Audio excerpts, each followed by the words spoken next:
त्रिमूर्ति shares जानने का, यानी कि 3 बड़ी खबरें जिसके चलते आज स्टॉक्स फोकस में रह सकते हैं। पूजा हमारे साथ जुड़ गई हैं त्रिमूर्ति स्टॉक्स लेकर। पूजा, गुड मॉर्निंग, बताएं। Good morning Mansi. शुरुआत सबसे पहले इंडिया बुल्स रियल एस्टेट के नंबर से करेंगे। काफ़ी कमज़ोर नंबर्स यहाँ पर देखने को मिले हैं। आय में 70% की गिरावट दर्ज हुई है। मुनाफे से घाटे में आ चुकी है कंपनी इस साल। हालांकि बोर्ड ने एनसीडी का मंजूरी दी है, लेकिन इसके अलावा एक और खबर आ रही है कि अनिल मित्तल जो कंपनी के सीएफओ हैं उन्होंने भी रिज़ाइन कर दिया है। और नतीजों के फ्रंट पर भी देखेंगे तो नंबर्स काफ़ी कमज़ोर नज़र आ रहे हैं, तो एक इसका रिएक्शन देखने को मिल सकता है कंपनी के स्टॉक पर। सन टीवी के नतीजे काफ़ी स्ट्रॉन्ग आ रहे हैं। आय में करीब 48% की बढ़त कंपनी ने दर्ज की है। मुनाफा 35% से बढ़ा है कंपनी का, और कामकाजी मुनाफे में भी स्ट्रॉन्ग ग्रोथ देखी गई है। 49.5% से बढ़कर 63% के मार्जिन के फिगर्स कंपनी ने पोस्ट किए हैं। एक और स्ट्रॉन्ग नंबर्स आए हैं सुप्रिया लाइफ साइंसेज के, और ये भी हमारा आज का त्रिमूर्ति स्टॉक होगा।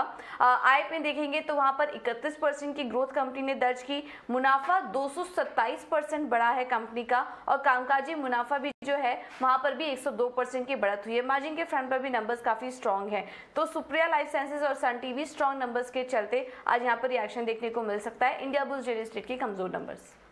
ठीक है पूजा, जो आपको नंबर्स बता रही है उसमें इंडिया बुल्स के जो नंबर्स तो बेहद ख़राब आए हैं। साथ ही उसमें जो इस्तीफ़ा आ रहा है, ये कंपनी ऑलरेडी वैसे अगर आप देखें, आप एक काम कीजिए, एक बार इसका ज़रा 1 साल का चार्ट दिखाइए। खुश आप ज़रा चार्ट भी देखिएगा इंडिया बुल्स के, आपको दिखेगा ये शेयर कितनी बुरी तरह से टूट रहा है। और अभी 67 तो इसका रियल एस्टेट का बिज़नेस है।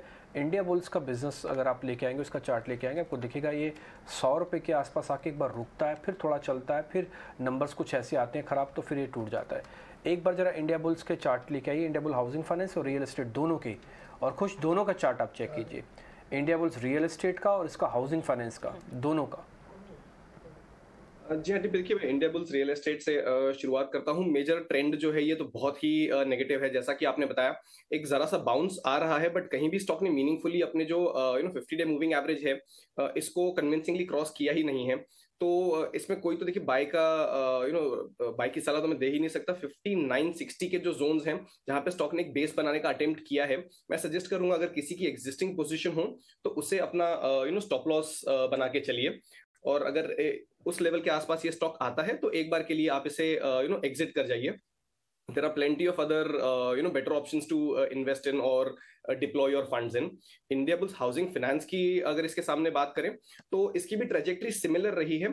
जस्ट दैट पिछले कुछ हफ्तों की अगर बात करें तो इसमें स्टॉक ने एक अच्छा मोमेंटम दिखाया है, जो सजेस्ट कर रहा है कि शायद इसका बेस बना है करीब 93-95 के जो लेवल्स हैं इसके आसपास, और स्टॉक अपने जो शॉर्ट टर्म एवरेजेस हैं उनके ऊपर ट्रेड कर रहा है। हालांकि अब ये भी पिछले कुछ सेशन से साइडवेज हो गया है, तो ये फिलहाल कह पाना मुश्किल है कि क्या ये रैली सस्टेनेबल है।